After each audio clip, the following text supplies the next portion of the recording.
Hello student, आशा करते हैं आप लोग बहुत अच्छे होंगे। आज के इस ऑनलाइन सेशन में आप लोगों का बहुत बहुत स्वागत है। हम लोग कक्षा 12 के लिए केमिस्ट्री पढ़ रहे हैं। इसके पिछले क्लास में हम लोगों ने सेकंड ऑर्डर रिएक्शन को पूरा कंप्लीट डिस्कशन कर लिया है। सेकंड ऑर्डर रिएक्शन जिसको हम लोग हिंदी में द्वितीय कोटि की अभिक्रिया बोलते हैं। द्वितीय कोटि की अभिक्रिया क्या होता है, इसका डेरिवेशन क्या होता है, इसका एग्जाम्पल क्या होता है, और इस पे हम लोगों ने कुछ न्यूमेरिकल भी सॉल्व किया था जो कि पिछले क्लास में आपका प्लेलिस्ट बनी हुई है। पिछला क्लास हमने अपलोड कर दिया है, आप लोग जाकर के वहां पे प्लेलिस्ट में चेक कर लीजिए, या फिर इसके डिस्क्रिप्शन बॉक्स में हम इसका लिंक दे देंगे, आप वहां से जाकर के देख लीजिएगा और अपना नोट्स जो कि भैया कंप्लीट कर लीजिएगा, ठीक ना। तो आज की क्लास में हम लोग क्या पढ़ने वाले हैं, हम लोग पढ़ेंगे थर्ड ऑर्डर रिएक्शन यानी कि तृतीय कोटि की अभिक्रिया। तृतीय कोटि की अभिक्रिया क्या होता है, उसकी परिभाषा क्या होती है, इसका डेरिवेशन क्या होता है, इसका फार्मूला क्या होता है। इसके बाद अगले क्लास में हम इसका न्यूमेरिकल भी आप लोगों को करवाएंगे। बात समझ में आ गई ना। तो आज की क्लास में हम लोग थर्ड ऑर्डर रिएक्शन के बारे में डिस्कशन करेंगे। तो चलिए अब हम लोग इसकी शुरुआत करते हैं। तो पहले हम इसकी परिभाषा आपको बताएंगे कि क्या होता है तृतीय कोटि की अभिक्रिया की डिफिनीशन यानी कि परिभाषा। ठीक, देखिए परिभाषा में यहां पे लिख दे रहे हैं कि ऐसी रासायनिक अभिक्रिया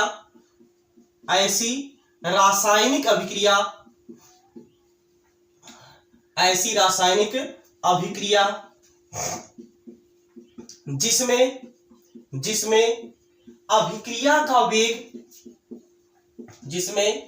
अभिक्रिया का वेग अभिकारक के अणुओं की सांद्रता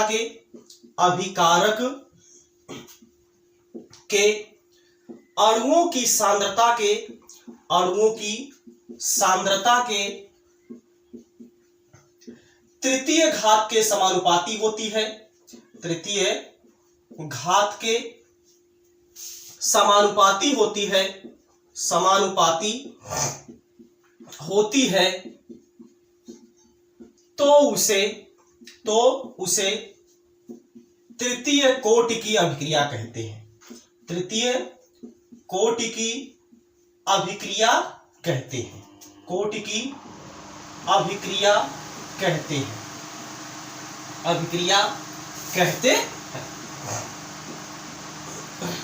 ठीक है, क्या है परिभाषा, एक बार फिर से हम रिपीट कर दें। ऐसी रासायनिक अभिक्रिया जिसमें अभिक्रिया का वेग अभिकारक के अणुओं की सांद्रता के तृतीय घात के समानुपाती होती है, उसे हम लोग क्या बोलते हैं भैया, तृतीय कोटि की अभिक्रिया। यानी कहने का मतलब यहाँ पे जो अभिक्रिया की कोटि होगी वो क्या होगी, 3 होगी। जैसे द्वितीय कोटि में आपने देखा था अभिक्रिया की कोटि क्या था, 2 था। प्रथम कोटि में आपने देखा था अभिक्रिया की कोटि 1 था। शून्य कोटि में आपने देखा था कि अभिक्रिया की कोटि क्या था, 0 था। उसी तरीके से यहाँ पे रहेगा अभिक्रिया की कोटि यहाँ पे क्या रहेगा, 3 रहेगा। अर्थात जो यन होता है या फिर अल्फा प्लस बीटा होता है, इसकी वैल्यू यहाँ पे क्या मिलेगी भैया, 3 मिलेगी। यानी यहाँ पे यन की वैल्यू क्या मिलेगी, आपको 3 देखने को मिलेगी। बात समझ में आ गई ना। चलिए अब इसका फार्मूला क्या होगा, इसका फार्मूला हम आपको बता दें। देखिए परिभाषा क्या कहता है, ऐसी रासायनिक अभिक्रिया जिसमें अभिक्रिया का वेग अभिकारक के अणुओं की सांद्रता के तृतीय घात के समानुपाती होता है, उसी को हम लोग क्या बोलते हैं, तृतीय कोटि की अभिक्रिया बोलते हैं। मान लीजिए यहाँ पे कोई रासायनिक अभिक्रिया निम्नलिखित प्रकार से हो रही है, ए है, ए आपका भैया पी में कन्वर्ट हो रहा है। मान लीजिए यहाँ पे कोई अभिक्रिया है, ए या पी में कन्वर्ट हो रहा है। पी यहाँ पे क्या बनना उससे हमसे नहीं मतलब है, ठीक है। तो मान लीजिए यहाँ पे जो t बराबर जब 0 था तो ये जो ए था इसकी सांद्रता कितनी ही, आपका स्मॉल ए है, इसकी सांद्रता कितनी हो जाएगी, 0 हो जाएगी। इसके बाद t बराबर t पर इसकी सांद्रता कितनी रह जाएगी, a माइनस एक्स रह जाएगी, और इसकी सांद्रता कितनी हो जाएगी, x हो जाएगी। ये कैसे निकालते हैं, क्या होता है, आप लोग इसके पहले वाला क्लास या फिर प्रथम कोटि की अभिक्रिया और शून्य कोटि की अभिक्रिया आप वाले ये वाला लेक्चर आप लोग देख लीजिए भैया। आप लोग को जो भी यहाँ पे डाउट है वो क्लियर हो जाएगा। फिर भी यहाँ पे हम लोग डाउट को क्लियर करने का प्रयास कर रहे हैं कि क्या है, यहाँ पे जब t बराबर 0 है तो मान लिया जा रहा है ये जो a है इसकी सांद्रता स्मॉल a है, तो आपका p की सांद्रता कितनी होगी, 0 होगी। क्योंकि यहाँ पे अभिक्रिया शुरू ही नहीं हुई है। t बराबर 0 होने का मतलब यहाँ पे क्या है, अभिक्रिया शुरू नहीं हुई है। तो ये आपका हो जाएगा a और ये आपका क्या हो जाएगा, 0। लेकिन जब t बराबर t पर मतलब जब अभिक्रिया शुरू हो गई है, तो मतलब p आपका कुछ ना कुछ यहाँ पे फॉर्म हो जाएगा, p का मान कुछ ना कुछ आ जाएगा। कितना आ जाएगा, p का मान x मान आ जाएगा, यानी कि x बढ़ जाएगा p, तो ये कितना हो जाएगा, a माइनस एक्स हो जाएगा। अब देखिए क्या बोला, यानी कि परिभाषा में क्या बोला गया है, अभिक्रिया का वेग समानुपाती होगा किसके? अभिकारक के अणुओं की सांद्रता के तृतीय घात के समानुपाती होगा। अब अभिक्रिया के वेग को भैया हम लोग क्या लिखते हैं? dx/dt लिखते हैं। अब समानुपाती का चिन्ह हटाएंगे तो एक कांस्टेंट लेके आएंगे। कांस्टेंट आपका क्या है? कंसंट्रेशन ऑफ ए की पावर q। अब ये कंसंट्रेशन ऑफ ए की पावर q यानी कि कंसंट्रेशन ऑफ ए की वैल्यू क्या है? a माइनस x है। यानी क्या आ जाएगा?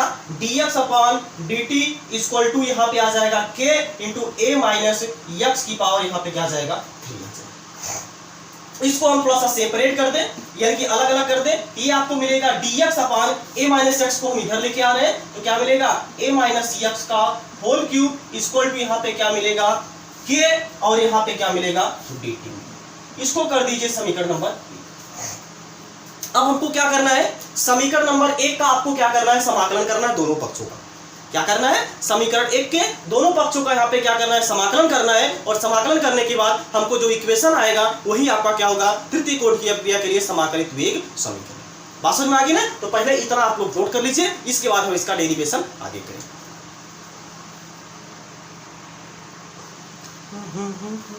चलिए देखिए, अब हम लोग यहाँ पे क्या करना है? आपको समाकलन यानी कि जो आपका समीकरण नंबर 1 है उसका आपको क्या करना है? दोनों पक्षों का समाकलन करना है, ठीक है ना? एक लाइन थोड़ा सा यहाँ पे लिख दीजिए।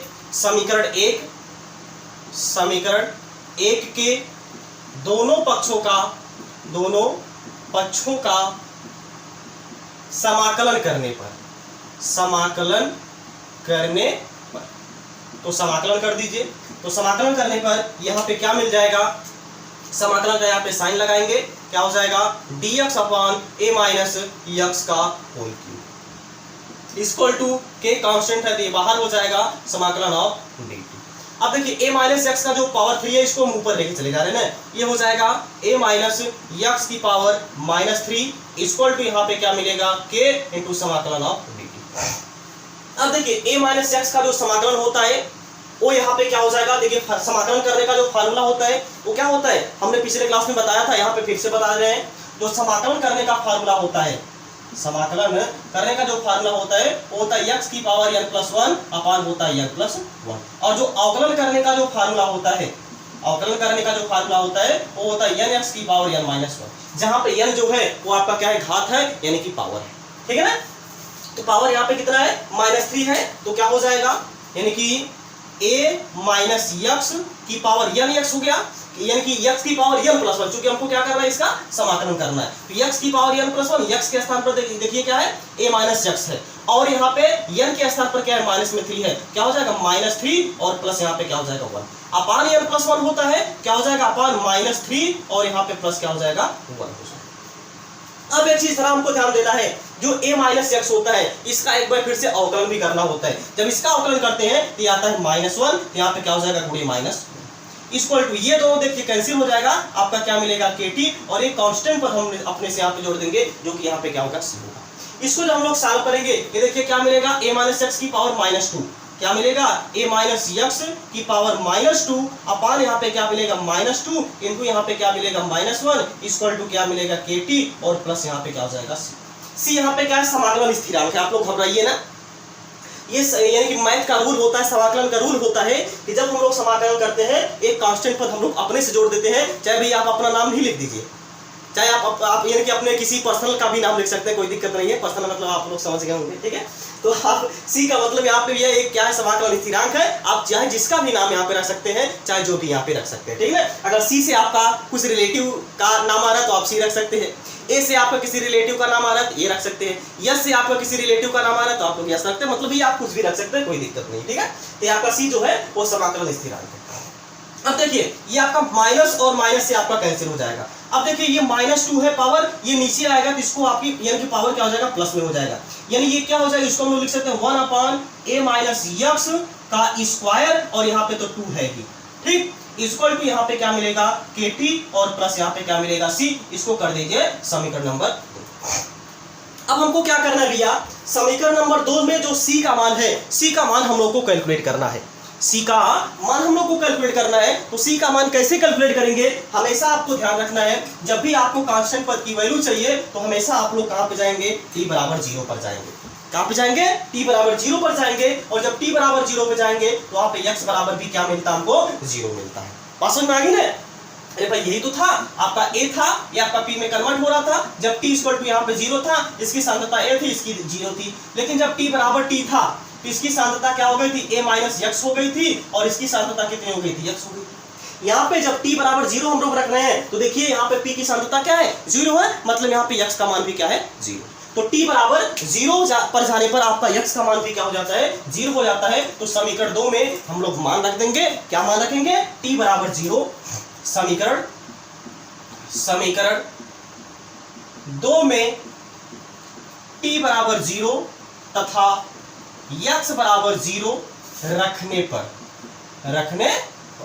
तो रख दीजिए, क्या मिलेगा यहाँ पे, देखिए क्या है, 1/2a माइनस यक्स का होल स्क्वायर, ठीक है ना, क्या हो जाएगा 1/2 इंटू ए माइनस यक्स के स्थान पर क्या हो जाएगा 0, इसका क्या हो जाएगा होल स्क्वायर। इक्वल टू यहाँ पे क्या मिलेगा, k इंटू टी की वैल्यू क्या रखना है 0, और प्लस यहाँ पे आ जाएगा c, यानी ये आपका क्या आ जाएगा 1/2a का स्क्वायर आ जाएगा इक्वल टू c। इसको कर दीजिए समीकरण नंबर 2। अब समीकरण 3 से जो हमने c का मान निकाला है, इस c के मान को हम लोग ले जाकर के समीकरण नंबर 2 में रख देंगे, ठीक है ना। तो क्या लिखेंगे यहाँ पे, समीकरण 3 से c का मान समीकरण 2 में रखने पर तो रख दीजिए। समीकरण 2 में क्या मिलेगा यहाँ पे 1/2 यानी कि 1/2 इंटू ए माइनस यक्स का होल स्क्वायर, ठीक है, इक्वल टू यहाँ पे आपको मिल जाएगा के टी और प्लस यहाँ पे यानी क्या मिल जाएगा यहाँ पे के टी और प्लस यहाँ पे c की वैल्यू क्या हो जाएगा 1/2a का स्क्वायर। इसको हम इधर लेके आ रहे हैं, तो यहाँ पे देखिए प्लस है, इधर आएगा तो माइनस हो जाएगा, यानी मिलेगा आपको 1/2 इंटू ए माइनस यक्स का होल स्क्वायर, और माइनस यहाँ पे मिल जाएगा 1/2a का स्क्वायर इक्वल टू क्या मिलेगा इधर आपका के टी। अब यहाँ पे इन दोनों का हम लोग एलसीएम ले लें। इन दोनों का जब हम लोग एलसीएम लेंगे तो जरा यहाँ पे ध्यान समझिए, एक काम करिए, थोड़ा सा देख लें आ रहा है कि कट रहा है, ठीक है, अभी एक स्टेप और आ जाएगा। तो इन दोनों का एलसीएम ले लीजिए। इन दोनों का देखिए जब हम एलसीएम लेंगे तो क्या हो जाएगा, ये मिल जाएगा ए स्क्वायर इंटू ए माइनस यक्स का होल स्क्वायर। बात समझ में आ गई ना, क्या जाएगा ए स्क्वायर इंटू ए माइनस यक्स का होल स्क्वायर, सॉरी यहाँ पे 2 भी रहेगा, यहाँ पे 2 भी रहेगा, क्या हो जाएगा 2a स्क्वायर इंटू ए माइनस एक्स का होल स्क्वायर, ये एलसीएम आ जाएगा। अब देखिए 2a माइनस एक्स का whole square 2a minus x का होल स्क्वायर कैंसिल हो जाएगा, क्या बचेगा यहाँ पे केवल a का स्क्वायर बचेगा, ठीक ना। एक मिनट कट तो नहीं रहा है भाई, नहीं ठीक है, थोड़ा सा इसको हम ऊपर लिखे ताकि नीचे आप लोगों को देखने में कोई भी समस्या ना हो, ठीक है। देखिए एलसीएम जब हम लोग यहाँ पे ले लेंगे तो एलसीएम आपका यानी कि यहाँ पे कितना हो जाएगा 2a स्क्वायर इंटू ए माइनस एक्स का होल स्क्वायर, ये एलसीएम हो जाएगा। अब देखिए 2a माइनस एक्स का होल स्क्वायर कैंसिल यानी कि कैंसिल हो जाएगा, क्या बचेगा यहाँ पे a स्क्वायर। अब देखिए यहाँ पे माइनस है तो क्या हो जाएगा माइनस 2a स्क्वायर कैंसिल हो जाएगा, क्या बचेगा a माइनस एक्स का होल स्क्वायर, क्या हो जाएगा a माइनस एक्स का होल स्क्वायर इक्वल टू यहाँ पे क्या मिलेगा kt मिलेगा, ठीक है ना। एक काम करिए, पहले आप लोग यहाँ तक नोट कर लीजिए, इधर हम रफ करेंगे, रफ करने के बाद इधर हम अच्छे तरीके से स्टेप बाय स्टेप आप लोग को समझाएंगे ताकि आप लोगों को कैलकुलेशन में भी कोई भी समस्या ना हो, ठीक है। एक काम करिए, इसको आप नोट कर लीजिए, इधर का हो गया, ओके। इधर का हम केवल रफ करेंगे, ठीक है। देखिए तो आपको क्या करना है, अब देखिए ये आपको क्या करना है, कोष्टक को तोड़ देना है। ये आपको क्या मिलेगा, देखिए a का स्क्वायर, क्या मिलेगा a स्क्वायर माइनस यहाँ पे तो देखिए माइनस।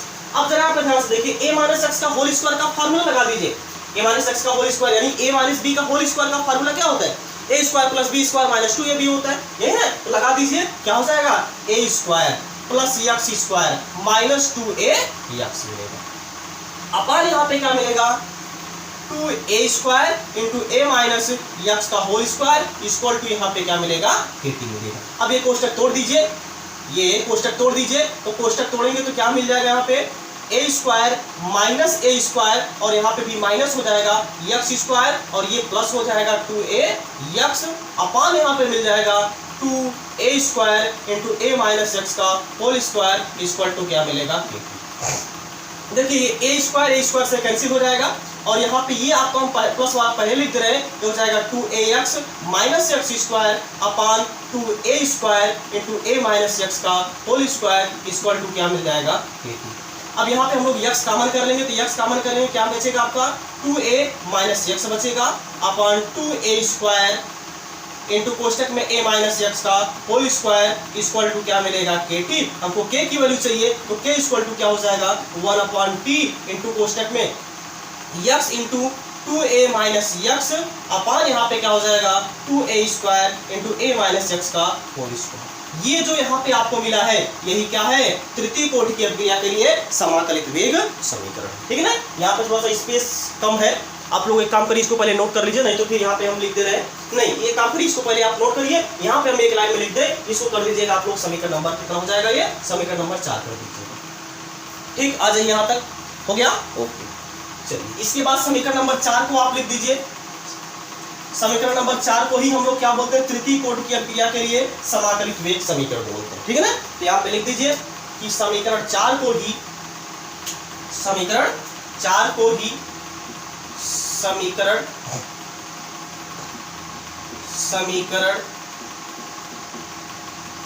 4 को ही तृतीय कोटि की अभिक्रिया का तृतीय कोटि की अभिक्रिया का कोटि की अभिक्रिया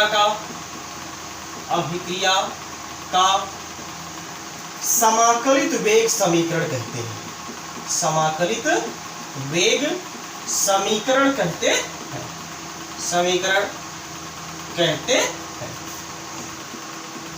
ठीक है ना, ये आपका है जो समीकरण नंबर 4 है, उसी को हम लोग क्या बोलते हैं भैया तृतीय कोटि की अभिक्रिया के लिए समाकलित वेग समीकरण बोलते हैं। इसको आप नोट करिए। इसके बाद हम आपको तृतीय कोटि की अभिक्रिया के लिए अर्धायु काल का मान क्या होता है ये हम कैलकुलेट करके आपको होता है, तो पहले एक आप करिए, इसको आप नोट कर लीजिए।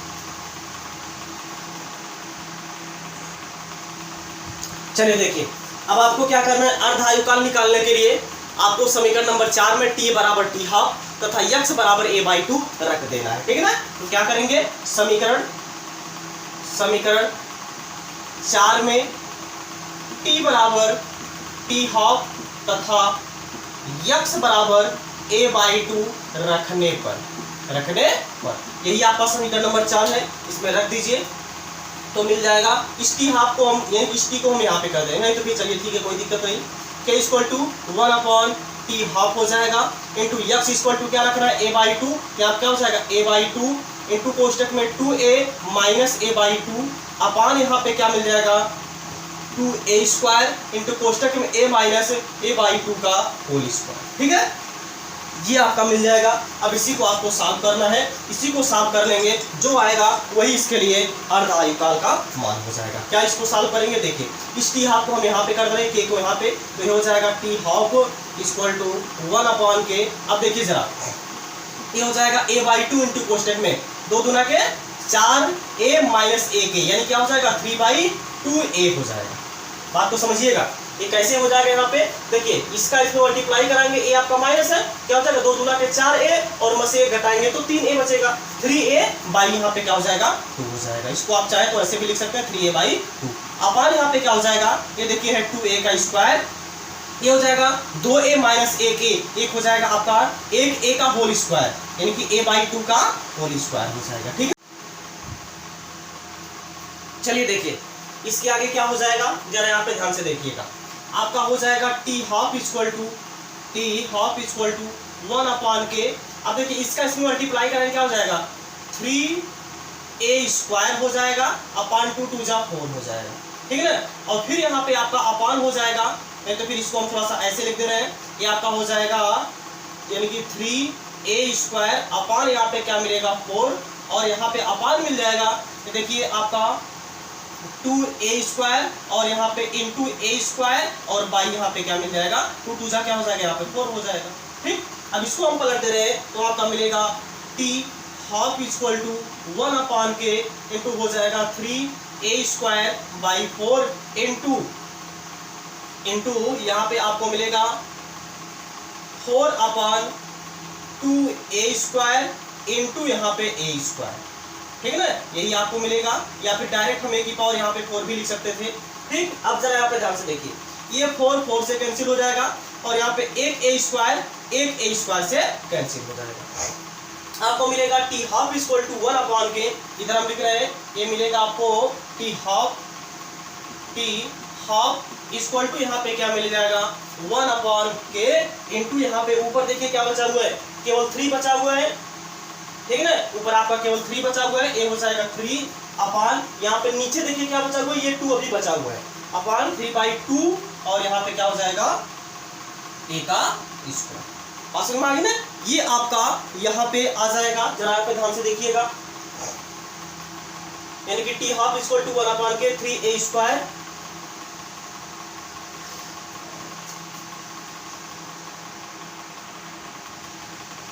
ठीक है। तो ये आपका मिल जाएगा तृतीय कोटि की अभिक्रिया के लिए अर्ध आयुकाल की गणना, यानी कि जो तृतीय कोटि की अभिक्रिया होगी इसमें अर्ध आयुकाल जो होगा वो क्या मिलेगा 1 अपॉन के इंटू 3/2a का स्क्वायर मिलेगा, ठीक ना। इसको आप नोट कर लीजिए। इसके बाद ये वीडियो को हम लोग यहीं पे समाप्त करेंगे। इसके बाद अगले क्लास में हो सकता है इसका हम कुछ न्यूमेरिकल करवा दें, ठीक ना, ताकि आप लोगों का जो थर्ड ऑर्डर रिएक्शन है ये भी आपका कंप्लीट हो जाए, ठीक। इसको आप नोट कर लीजिए, हो गया। तो आज की क्लास में बस इतना ही। अब हम लोग मिलते हैं नेक्स्ट क्लास में, तब तक आप लोग जहाँ पे रहिए स्वस्थ रहिए, मस्त रहिए, और ये अपना जो वीडियो है ये अपने सभी मित्रों के साथ शेयर कर दीजिए, ठीक है ना। और कमेंट बॉक्स में जरूर से जरूर बता दीजिएगा कि आप लोगों को ये वीडियो समझ में आ रहा है, नहीं समझ में आ रहा है, या फिर और कोई समस्या है। वैसे तो हम अपना पूरा 100% देने का प्रयास करते हैं, आप लोग को समझ में भी आ रहा होगा, ऐसी बात नहीं है, ठीक है ना। अगर आप लोगों को एकदम कुछ भी नहीं आता है, कहने का मतलब अगर आपको जोड़ घटाना लगाने में समस्या हो रही है तभी हो सकता है यहाँ पे आप लोगों को समस्या होगी, यानी कि इसको समझने में। वैसे फिर भी हम लोग जहाँ भी जोड़ घटाना की बात आती है हम लोग जोड़ घटाना तक ही हम आपको बता देते हैं, ताकि आप लोगों को कोई भी समस्या ना हो। क्योंकि हमारे चैनल पर बहुत सारे बच्चे ऐसे भी हैं जो बहुत ठीक ठाक पढ़ने में भी है, इनका कैलकुलेशन बहुत भी ज़्यादा ठीक भी है, और कुछ बच्चे ऐसे भी हैं जिनका कैलकुलेशन थोड़ा सा वीक है। तो आपको सबको लेकर के चलना होता है, इसलिए हम एकदम बेसिक से जोड़ घटाना गुणा भाग के साथ ही आप लोगों को बताते हैं, ताकि आप लोगों को कहीं भी कोई समस्या ना हो, ठीक है ना। इसी के साथ मिलते हैं नेक्स्ट क्लास में, तब तक आप लोग जहाँ पर स्वस्थ रहिए, मस्त रहिए, और अपने माता पिता का ख्याल रखिए। जय हिंद, जय भारत।